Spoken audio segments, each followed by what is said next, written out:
today.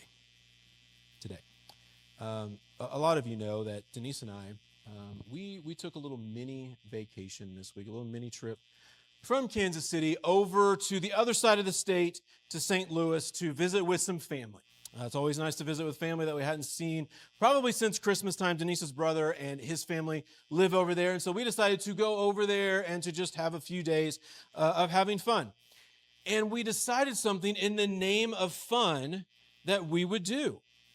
We said, wouldn't it be fun if we rode the train to St. Louis? How many of you have any of you done that, ridden the train from Kansas City to St. Louis? Did you think it was fun? Maybe it got you there, okay.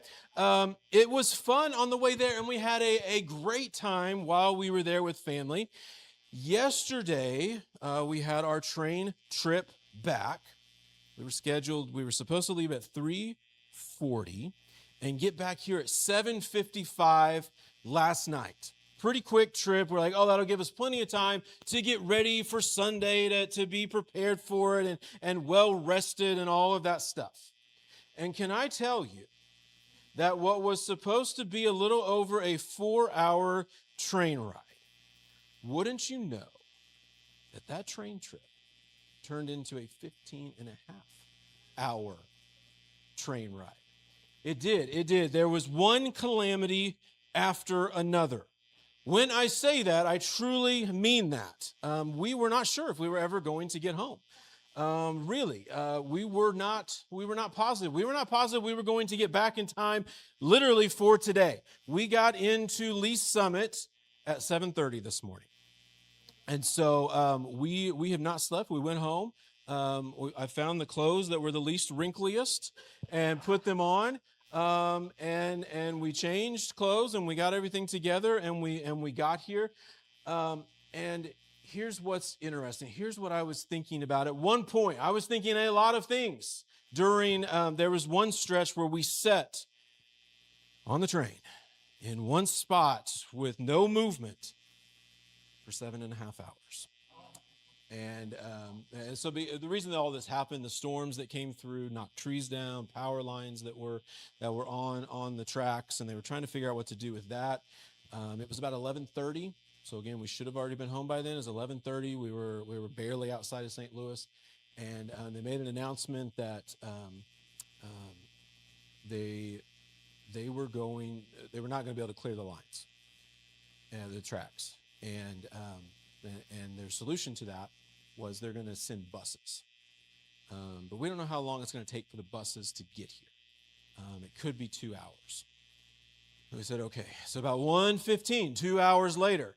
I get a text from Amtrak in the app, and it says, good news. The first bus will arrive in about 20 minutes. This is at 1:15 in the morning, about 20 minutes. The second bus, a little farther behind, 45 minutes. And I quote, at the latest. Those buses showed up at 4 o'clock. And we, by golly, we loaded up. And when I tell you that people were not happy about this situation, I cannot over-exaggerate how unhappy people were about this overall situation. I tell you, we saw some things. We heard a lot of things, and it was quite the experience. And I had a thought. Because I had this message prepared, and I had a different introduction prepared for this, and then last night happened, and I had a thought. Lord, did we ever ask you if you wanted us to take the train to St. Louis and back? No, didn't. It just sounded fun. It sounded like a good idea. Have you ever made a decision, a choice, done something that later you thought, God, why did I not ask you if that's what I should have done? Lord, I wish that I could have gone back and said, Father, is this what you would have me to do. You made a decision because at the time it seemed like the clear decision to make, the easy decision to make. You had enough information. We had enough information about the train. We would leave Wednesday at 9:15, get there at like 1:45, and that happened. And it was good. There were like hardly any problems. We had the information. Oh, we'll leave Saturday. We'll get to spend some more time with family on the 4th. We'll leave at 3:40. We'll get back at 7:55, and it'll be perfect. And so we talked it over. We thought through the options. And maybe you have done the same thing. People, maybe in your situation, you asked people about it even. We asked people who had been on the Amtrak. Some of you all, and I don't know if I can trust you anymore after what you told me about these train trips. I have to reevaluate everything you've told me about it. But maybe people you trusted when you asked them about your thing that you had going on didn't seem concerned. It wasn't a big deal. They told you to do it.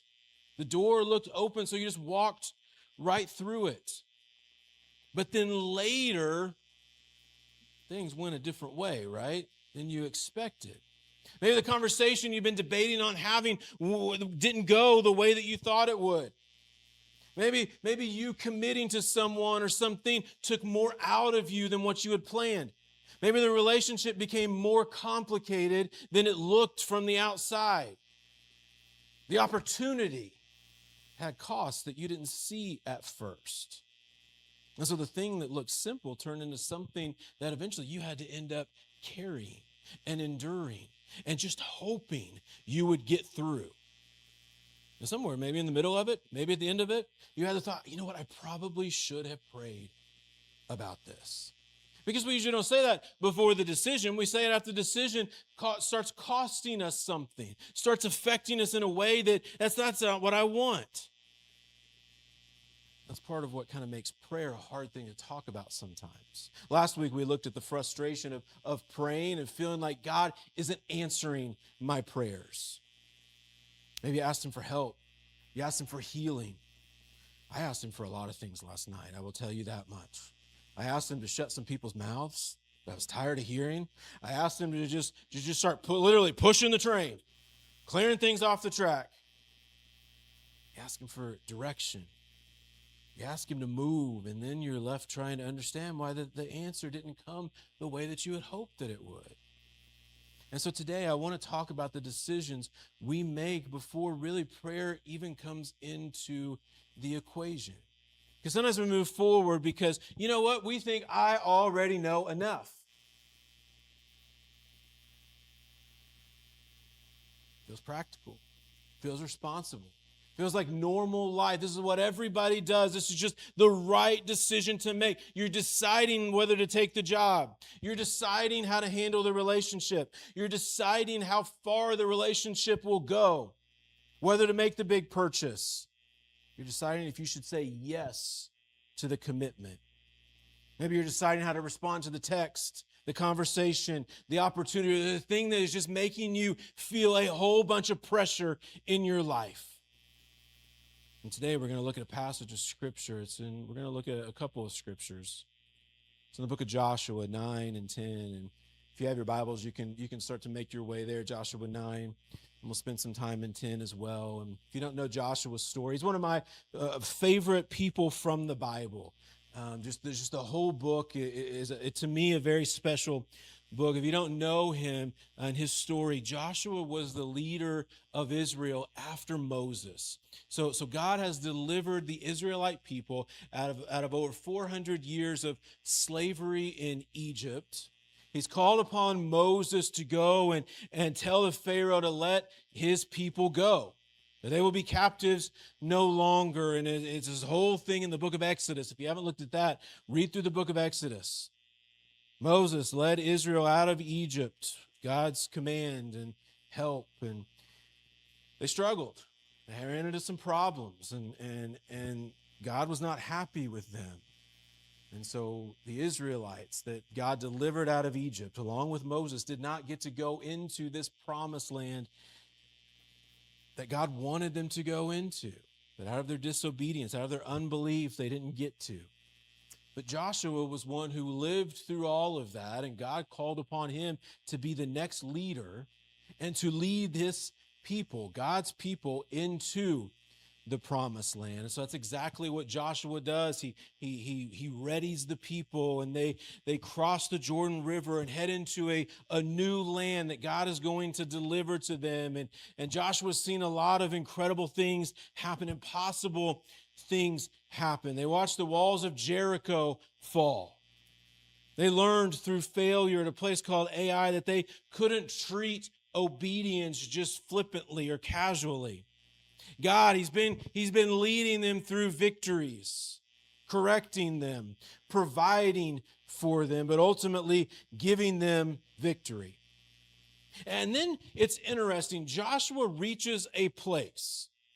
He faces a decision that in the middle of it doesn't really look like it's all that big of a deal. Doesn't really look like it's a crisis, that it's any big thing. And that's how we were on the train tracks last night at our first delay. Is, this won't take long. 5-10 minutes, no big deal.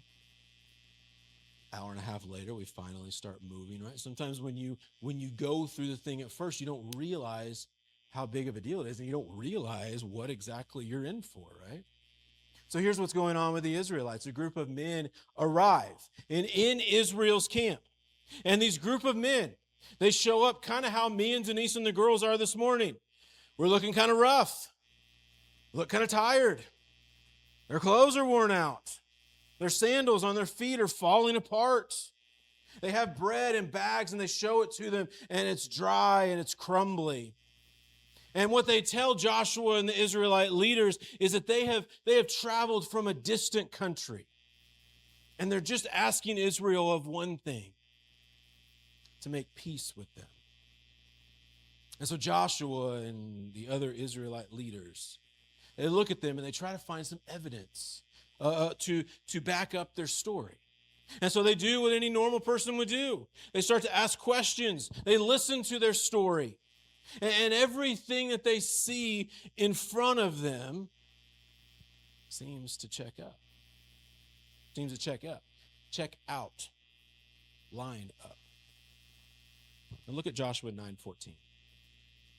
As we reach this point in the story, Joshua 9:14 says this: the men of Israel took some of their provisions, but did not seek the Lord's decision. The men of Israel took some of the provisions, some of what they had and were offering to them, took them, decided that it was good, but they did not seek the Lord's decision. Now, they looked at what they could see. They looked at what was right in front of them. They never asked God, what is it that you are seeing? And when they missed that prayer, that one missed prayer, that begins to set up everything that would follow for them. It begins to shape something for Israel, for Joshua as their leader. Because what they do is they set up a covenant with these people. In other words, it places something on Joshua's shoulders that now he's going to have to carry. A battle that he's going to end up having to fight. It even sets the stage for one of the boldest prayers in the entire Bible. You see, the prayer that Joshua skipped in chapter 9 shaped the battle where God answered him in chapter 10. So we're going to walk through this story kind of around three questions. What does it look like to seek God before the decision? What does it look like to honor God after the decision? And then what does it look like to trust God when obedience gets costly? So what does it look like to seek God before the decision? Because these men who came to Joshua, they were actually called the Gibeonites. They were from a land called Gibeon, and they lived in a land that Israel was entering. They had heard the stories about what happened at Jericho, where these Israelite nation army marched around the wall one time for 7 days. And then on the seventh day, they marched around it 7 times. And then they let out a loud shout. The walls came crumbling down. They'd heard what happened to their neighbors at Ai. They knew Israel was coming, and they knew they were coming with something big behind them, and they knew that they weren't going to be able to win that fight. So they come up with a plan. They put on the worn-out clothes. They carried the old sacks, the sandals on their feet that were falling apart, wine skins that were cracked, bread was dry and crumbly. They walked into Israel's camp looking like men who had traveled from a long way off. And their message was simple. We have come from a distant land, and here's what we want. Just make a treaty with us. Now, Joshua, again, the leaders didn't accept the story wholly right away. They asked the questions. They wondered if these men actually maybe were living nearby. They listened to the explanation. They looked over the supplies. Everything seemed to line up. But they didn't seek the Lord's decision. They had evidence. They talked it through, had the conversation. They had reasonable questions. They had visible proof that seemed to fit the story. But they never sought the Lord. Now, they weren't acting wild. They weren't acting careless. They were doing a lot of the things that wise people do. Asked the questions, checked the evidence, paid attention to what was right there in front of them, tried not to miss anything. But their failure came when they trusted what they could see more than they sought out the God who sees everything. When you only trust what you can see, you'll miss what only God can see. The bread looked old, but God knew where it came from. The sandals looked worn out, but God knew how far they had actually walked. The stories sound convincing, but God knew what was hidden beneath it all. We are so often easily impressed by what lines up and checks out for us on the surface. So the resume looks good. Hire what turns out to be the wrong person for the job. The opportunity, it looks like it's just perfect for me. The numbers in my budget, they look manageable.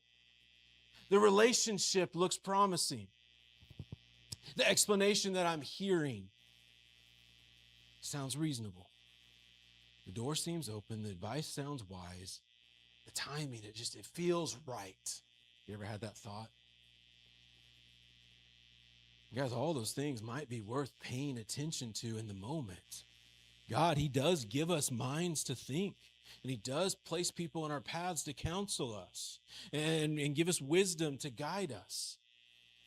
But the warning in Joshua 9 is against thinking without seeking. Prayer belongs in more places in our lives than just when the emergencies happen. It belongs in the everyday, ordinary decisions that seem obvious. Take the train. It'll be fun. That's what everybody told us. That's what Denise told me. Be fun.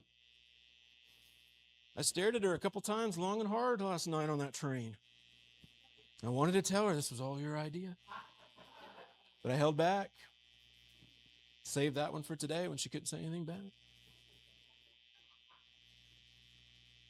Prayer belongs in moments when everything just appears to line up just so right. We have a saying for that, when the stars align, right? And we feel, it's time. It's ready to move. Prayer reminds us, though, that we don't see the future. We don't see the motives that other people have. We don't see every consequence. We, in other words, don't see what God sees. A praying person can still make plans. A praying person can still ask questions. A praying person can still gather all the information and still move forward with confidence. The difference is that confidence gets submitted to God instead of built on only what I can see, on only what's visible to me. So I would encourage you, before the job change that maybe you're considering, ask Him truly. Before the relationship begins to deepen, ask Him. Before the purchase, the conversation. Before you say yes to the opportunity. Before you make a promise, ask Him. Because some decisions move fast because they look so obvious. Joshua 9 teaches us to slow down long enough, to pause, to stop, to seek out God. A prayer before the decision can save you from a pretty big battle after it. Here's the second thing. Honor God after the decision. The Gibeonites, they came asking for a treaty, right? They came asking for a partnership, in a sense, with Joshua. And that treaty was real. It was a covenant. In that world, a treaty, it meant peace. It meant protection. It meant Israel would not attack them. And it also meant Israel was binding itself up with an oath. Joshua 9:15 says, "So Joshua established peace with them and made a treaty to let them live, and the leaders of the community swore an oath to them." That's the agreement that they enter into. It's like a contract that they signed. Israel promised to let them live, made peace with them. Their leaders swore an oath to them. The thing is, though, 3 days later, Israel finds out something, finds out the truth. These men are not from a faraway country. They were neighbors. They lived nearby in the land that Israelites were supposed to enter and conquer. So guess what? Now all of Israel is frustrated, is upset. I think it's easy to understand why. The Gibeonites lied. Joshua and the leaders believed it because they moved too fast. And now the people have to live with the result of a covenant they should have brought before God first. So Joshua does something. He confronts the Gibeonites. Their deception carries some consequences for them. They'll have certain jobs to provide for the Israelites, specifically woodcutters, and they're going to carry water into the house of God, water carriers. Joshua also keeps the covenant because Israel had done something special. They had sworn an oath in the name of the Lord. Now, Joshua made the treaty too quickly. Now he has to honor God with the promise that he gave. Joshua failed to seek God before giving his word. Once his word had been given in God's name, Joshua knew he could not treat the promise like it didn't mean anything. You see, God cared about the decision that Joshua made. He cared about the words that Joshua spoke. It's interesting. We get another picture of this in 2 Samuel 21, where generations later, during David's reign, Israel, they experience a famine for 3 years. David, he seeks out the Lord, and the answer is connected to Saul's violence against the Gibeonites. Saul, he had violated the covenant Joshua had made long before. You see, when a promise gets made to God, God remembers the promise. The Gibeonites, now they may have entered into Israel's story through lies and through deception. Saul may have treated them like they didn't matter at all. Many people may have wished that the old covenant would just disappear into history. We don't have to mess with these Gibeonites anymore. God held his people accountable for the oath spoken in his name. You see, when we fail to go and ask God, God, what should I do? The prayers that we skip today can become the weight that we end up having to carry tomorrow. And that really should give us some pause before we begin to attach our name, our witness, God's name, to a commitment that we haven't brought before him. Because our words, they're heavy, they carry weight. Marriage vows matter, commitments matter, agreements matter, promises to our kids matter. The things that we commit ourselves to here at church, responsibilities matter. The words we speak when we're excited matter, when we're tired, when we're pressured, when we're emotional, or we're confident, still matter. Some of the heaviest things people carry began with words spoken way too quickly. When our hand shoots up, oh, I'll do it. I promise. You can count on me. Hey, I'm in. I'll take care of it. I can handle that. Those words, they can be real. They can be sincere, but they can still be spoken way too fast. They can come from a good place. They can end up becoming a heavy burden. Prayer before a commitment helps us feel the weight of what we're about to say. Gives God room to slow us down before our eagerness turns into an obligation that we weren't really prepared for. Now, the good news is there's also grace here in Joshua's story for people who are already living with the results of a decision that they wished that they had prayed through. You see, Joshua knew he couldn't go back and undo the treaty. The oath had been spoken. The Gibeonites were now connected to Israel's future. And friends, at some point, regret ends up having to face responsibility. You can spend years replaying how you got yourself there, the thing that you wished you'd done differently. You can be angry at yourself. You can blame the people who were involved. You can keep wishing that the situation looked different. Joshua, though, gives us a better question. His question is, what honors God right now? Because I can't go back and undo what I did. So, I made the decision. I may have gotten fooled. I may have gotten tricked. But what honors God now? Which means, when I'm unhappy, when I'm unhappy at home, what honors God now in the marriage? What honors God now with the debt? What honors God now with the commitment, with your kids, with now what you've promised to someone? What honors God now with the mess that's just already there on the table for you? It doesn't minimize, it doesn't shrink the mistake. Instead, it keeps the mistake from becoming your master. God's grace, we have to understand this as Christians. God's grace doesn't always just erase every consequence from bad decisions that we've made.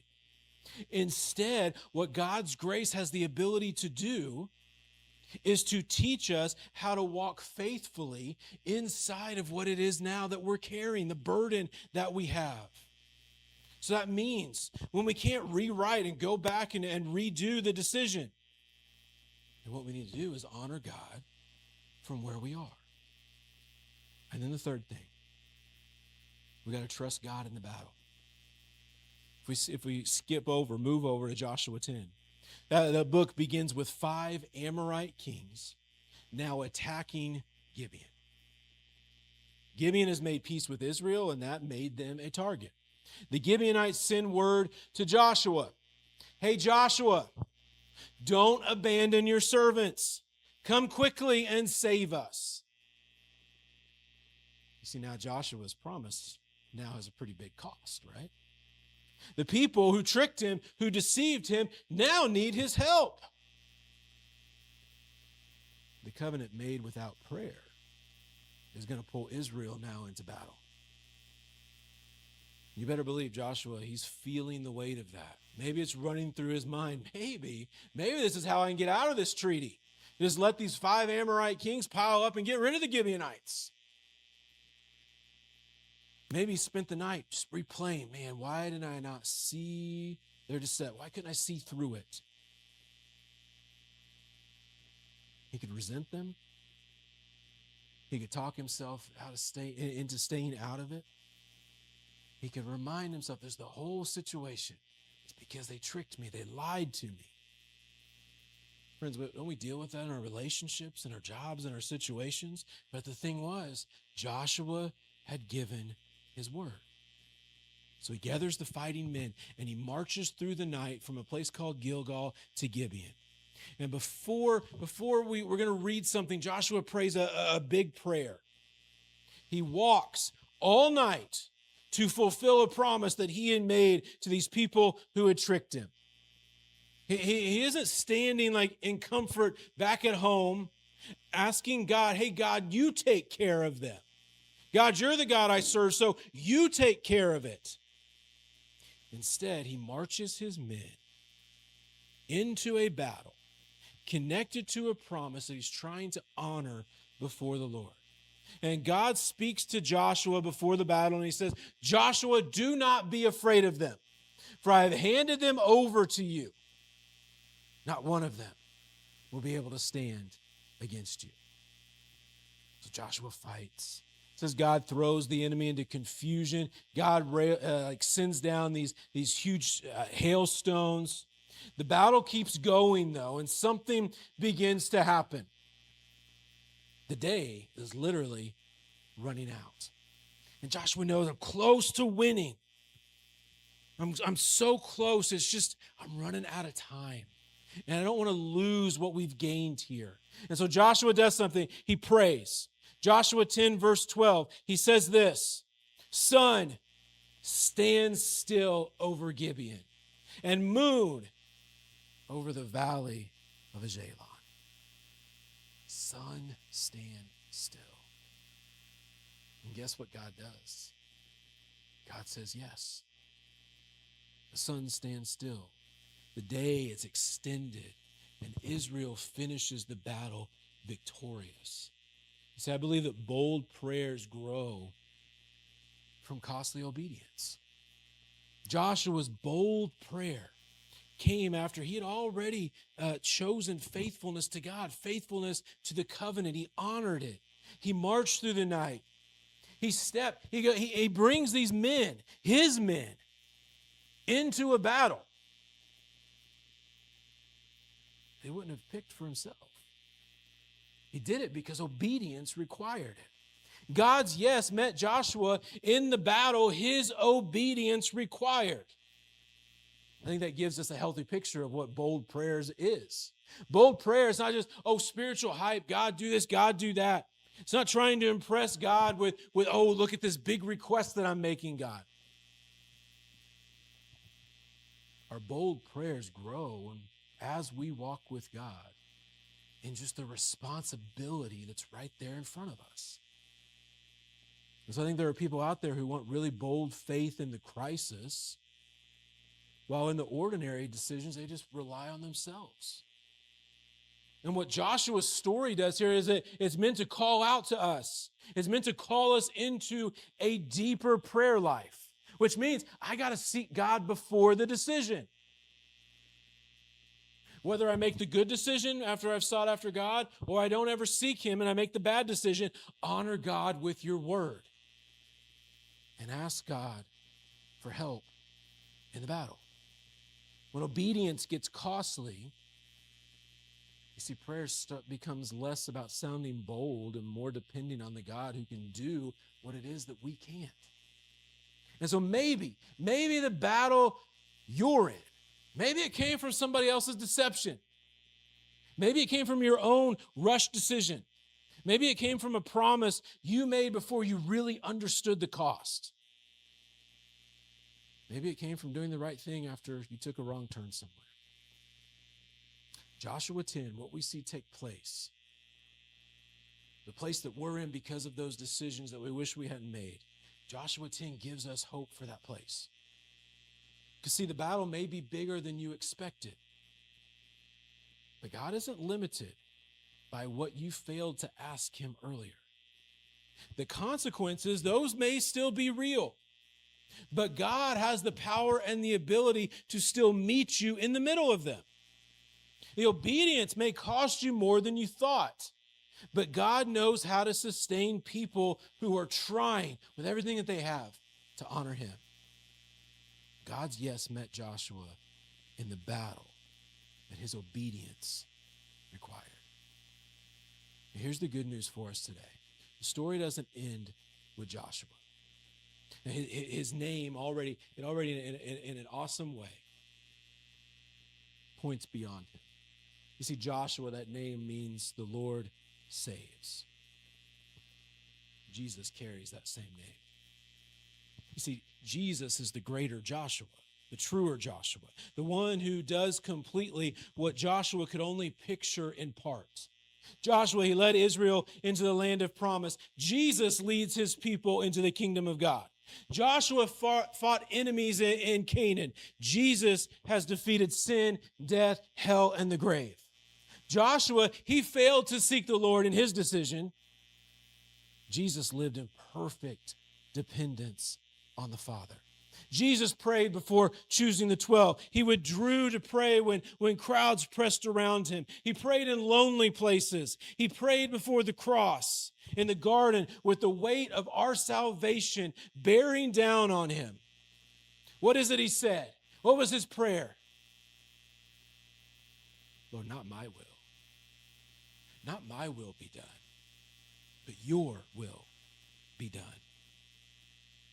Every place that Joshua teaches us dependence, Jesus shows us what perfect dependence looked like.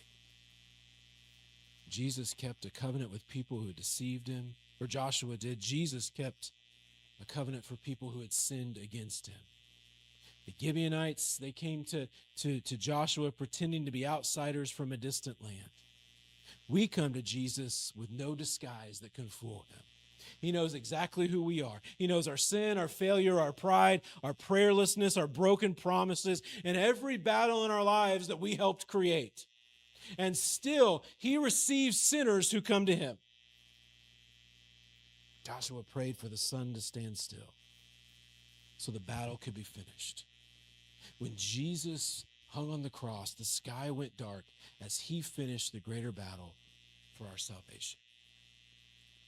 So this sermon, it can't end with, hey, try harder to pray. It has to end with Jesus. Because we haven't always sought God before the decisions. We haven't always honored God after the decisions. We haven't always trusted God in the middle of the battle. Jesus sought him perfectly. Jesus obeyed the Father fully. And Jesus kept his covenants completely. Jesus gave himself for people who had no other way to save themselves. So when we realize, oh, I should have prayed sooner. Friends, we don't have to run from God in shame. Instead, we come back to the Father through Jesus. Denise, if you would come in our time of response. Friends, if you would stand with me for just a moment, bow your heads and close your eyes.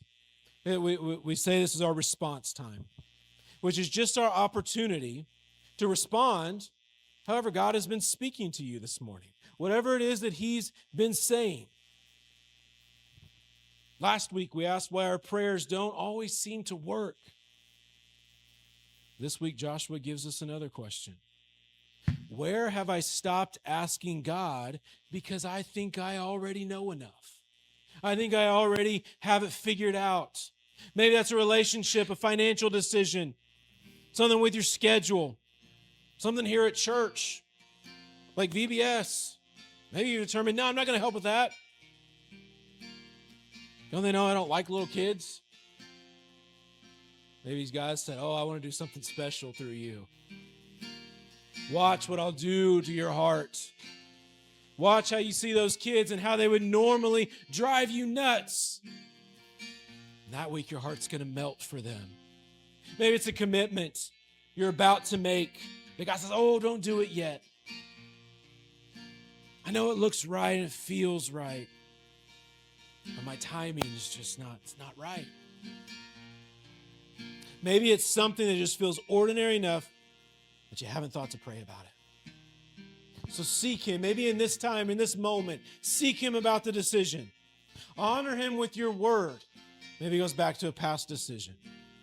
Maybe it's caused a big battle in your life, in your heart, in your mind, your spirit. Trust him in the battle. He's at work. He's taking what the enemy has meant for evil. He's working it together for your good. Jesus is the greater Joshua, and he's still the Savior who fights for his people. Father, this morning, whatever it is that you've spoken to us, whatever it is that you've laid on our hearts, that you've brought before us and made us aware of, Lord, should we give us the boldness, faith, courage, strength to say, Father, I need you. I've not been seeking you out. I've been going after what makes the most sense to me. What my heart is saying to go after, but Lord, your word says we can't trust our hearts. We have to place our faith, our hope, our trust completely in you because our hearts deceive us.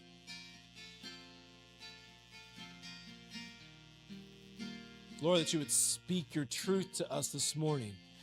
In a still small voice, but a powerful voice. And Lord, that we would say yes to you, whatever that is. Whatever we've been hanging on to that maybe we should let go of. Whatever we've been turning to when life gets difficult and tough, instead of truly turning to you. Maybe we've had one foot in with the world and one foot in with you, and you say, if you're a believer, if you're a follower of me, it doesn't work that way. I need you to be all in with me. Friends, if part of that means coming down and I can pray with you, I invite you to come to the altar and we'll pray. I just encourage you, don't miss the moment as Denise plays and sings, to take care of what God is asking you to take care of this morning.